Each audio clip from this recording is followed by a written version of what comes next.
लोकसभा चुनावों के मद्देनजर भारतीय जनता पार्टी टिकट जारी करने के मामले में दूसरी पार्टियों से आगे रह सकती है और इस तरह की खबरें निकलकर सामने आ रही है कि बीजेपी कल ही 100 से ज्यादा सीटों पर अपने उम्मीदवार उतार सकती है। कल बीजेपी की केंद्रीय चुनाव समिति की महत्वपूर्ण बैठक है। गुरुवार को होने वाली इस बैठक में बीजेपी के अध्यक्ष जेपी नड्डा, प्रधानमंत्री नरेंद्र मोदी, गृह मंत्री अमित शाह, राजनाथ सिंह सहित बीजेपी के शीर्ष नेता इसमें मौजूद रहेंगे और इस बात के कयास लगाए जा रहे हैं कि करीब 100 या 120 सीटों तक की सूची बीजेपी जारी कर सकती है। 100 से ज्यादा सीटों पर बीजेपी अपने उम्मीदवार उतार सकती है। इस बात के चांस अधिक है कि कल ही बीजेपी ये सूची जारी कर सकती है और अगर कल ये सूची जारी नहीं हुई तो 2-3 दिन के भीतर ही बीजेपी की पहली सूची आ जाएगी। भारतीय जनता पार्टी का इस बार लोकसभा चुनाव में अकेले के दम पर 400 सीटें लाने का लक्ष्य है। इसे लेकर बीजेपी अपने प्रदेश स्तर के नेताओं से लेकर बूथ स्तर तक के नेताओं को टास्क दे चुकी है।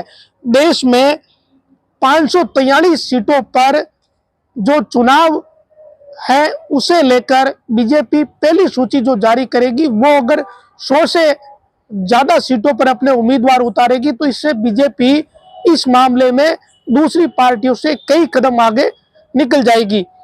अब अगर कल कोई सूची आती है या 2-3 दिन के भीतर सूची आती है तो उसमें राजस्थान में कितनी सीटों पर बीजेपी अपने प्रत्याशी उतार देगी इसे लेकर भी चर्चाएं होने लगी है, क्योंकि राजस्थान की कई सीटें ऐसी है जो भारतीय जनता पार्टी के लिए सुरक्षित सीटें हैं। आधा दर्जन सीटें ऐसी है जिसे लेकर थोड़े पेच फंसे हुए, कुछ 2 या 3 सीटों पर मामला टफ है। बाकी जगह बीजेपी को ज्यादा कोई चिंता करने की जरूरत है नहीं। ना बीजेपी इस स्थिति में है कि कोई बीजेपी को टक्कर देने वाला है। लगातार 2 बार से बीजेपी राजस्थान में 25-25 सीटें जीत रही है। पिछली बार एक नागौर की सीट थी जो गठबंधन में थी, इस बार गठबंधन है नहीं। इसे लेकर चर्चा बड़े जोरों पर है कि नागौर में बीजेपी किसे अपना उम्मीदवार बनाएगी और इसमें सबसे जो आगे नाम चल रहा है वो नाम है ज्योति मिर्धा का।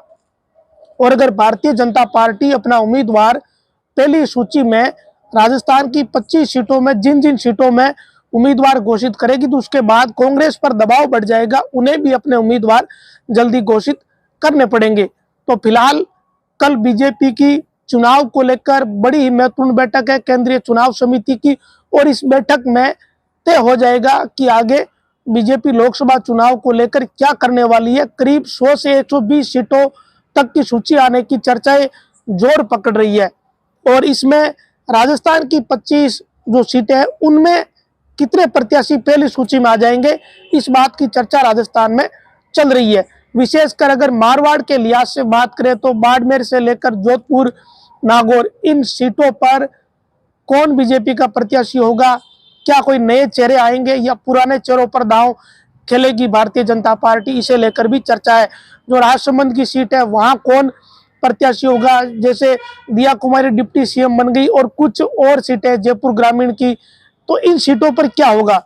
और जो नए नेता जिनके बारे में चर्चा है कि ये भारतीय जनता पार्टी ज्वाइन करने वाले हैं तो इनको बीजेपी ज्वाइन करवाने के बाद किसी सीट से उम्मीदवार बनाया जाएगा या इन्हें कोई और काम में लिया जाएगा, इसे लेकर भी कई तरह की चर्चाएं और कयास चल रहे हैं। इस बीच चर्चा यही सबसे बड़ी है कि लोकसभा चुनाव को लेकर बीजेपी 100 से ज्यादा उम्मीदवारों की पहली सूची जल्द ही घोषित कर सकती है। शायद कल ही पहली सूची आ जाए और 25 में से राजस्थान की भी कुछ सीटों के उम्मीदवार कल सामने आ जाएंगे, इस तरह की चर्चाएं हैं। अब इंतजार बस इसी बात का है कि पहली सूची बीजेपी की कब आएगी और इसके बाद निश्चित तौर पर दूसरी पार्टियों पर भी दबाव बनेगा, उन्हें भी जल्दी लोकसभा चुनाव को लेकर अपने उम्मीदवार घोषित करने पड़ेंगे। सबसे ज्यादा जो पसोपेश की स्थिति वो कांग्रेस में रहेगी। बहुत सारी सीटें राजस्थान की ऐसी है जहां कांग्रेस में मजबूत प्रत्याशी कांग्रेस को नहीं मिल रहे हैं। कई नेता कांग्रेस छोड़ चुके हैं, कई जगह पेच फंसे हुए हैं कई तरह के। तो इसका बीजेपी फायदा उठाने की भी कोशिश करेगी। फिलहाल सबसे अहम बात यह है कि कल भारतीय जनता पार्टी की महत्वपूर्ण बैठक है। कल भाजपा की केंद्रीय चुनाव समिति की बैठक है और उसके बाद पहली सूची सामने आ सकती है। चुके हैं, सबको इसका इंतजार है क्योंकि अब लोकसभा चुनाव की रणभेरी एक तरीके से बच चुकी है। बीजेपी पिछले कई दिनों से लोकसभा चुनाव को लेकर जुटी हुई है।